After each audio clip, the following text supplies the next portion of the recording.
Ներքին գործերի նախարար Արփինե Սարգսյանը փետրվարի 4-ին մասնակցել է միգրացիա եւ քաղաքացիության ծառայության 2025 թվականի կատարողականի քննարկմանը։ Նախարարին է ներկայացվել ծառայությունների հասանելիության եւ որակի բարձրացման ուղղված միջոցառումները պետություն մասնավոր գործընկերություն համագործակցությամբ նախատեսվող միգրացիա եւ քաղաքացիության ծառայության նոր կառուցվածքը։ Նելի Դավթյանի խոսքով միգրացիա եւ քաղաքացիության ծառայության նոր կառուցվածքն ընդգրկելու է քաղաքացիության, ապաստանի տրամադրման, փաստաթղթերի թողարկման, բնակչության տվյալների մշակման, թվային հարթակների կառավարման եւ տվյալների անվտանգության ապահովման ուղղություններով ստորաբաժանումներ։ Արդեն ստորագրվել են մի շարք պայմանագրեր, իրականացվել են կառավարման եւ մշտադիտարկման մեխանիզմների ձևավորման աշխատանքներ։ Ներկայացվել են տարածքային գրասենյակների աշխարհագրական ցանցն ու արդիականացման ծրագրերը։ 22 սպասարկման գրասենյակներից 21-ն արդեն տեղորոշված են։ Քննարկվել են Հայաստան-ԵՄ վիզաների ազատականացման գործողությունների ծրագրի շրջանակում իրականացվող աշխատանքները։ Կատարվել են 7 հրանիշներ, ընթացքի մեջ են 10, իսկ 5-ը մեկնարկային փուլում են։ Անդրադարձ է կատարվել անօրինական միգրացիայի կանխարգելման ուղղությամբ իրականացվող աշխատանքներին, ծառայությունների մատուցման որակի վերահսկողության մեխանիզմներին, սահմանահատումների պատկերին։ Քննարկվել է բնակչության պետական ռեգիստրի,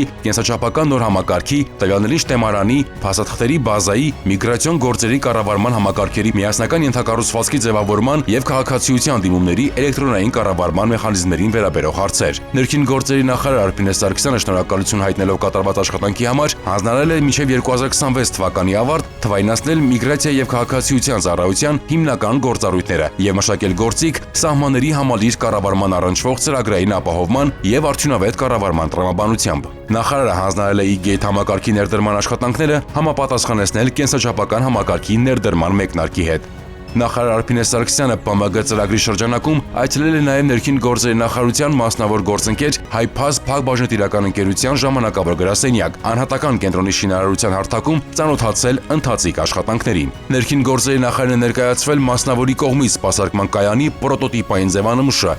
Ծավալվել է քննարկում։ Հայփազ փակbaşնետիրական ընկերության գործադիր տնօրեն Ռեժիս Բուշեն ներկայացրել է փաստաթղթավորման համար անհրաժեշտ նախագրանցման գործընթացն ապահովող կայքեջի նախնական տարբերակը։ Պայմանավորվածությունը ձեռք բերվել սահմանված ժամկետում ավարտին հասցնել մեկնարկած ծրագրերը, քաղաքացիների համար ապահովելով միջազգային չափանիշներին համապատասխան նոր որակի ծառայություններ։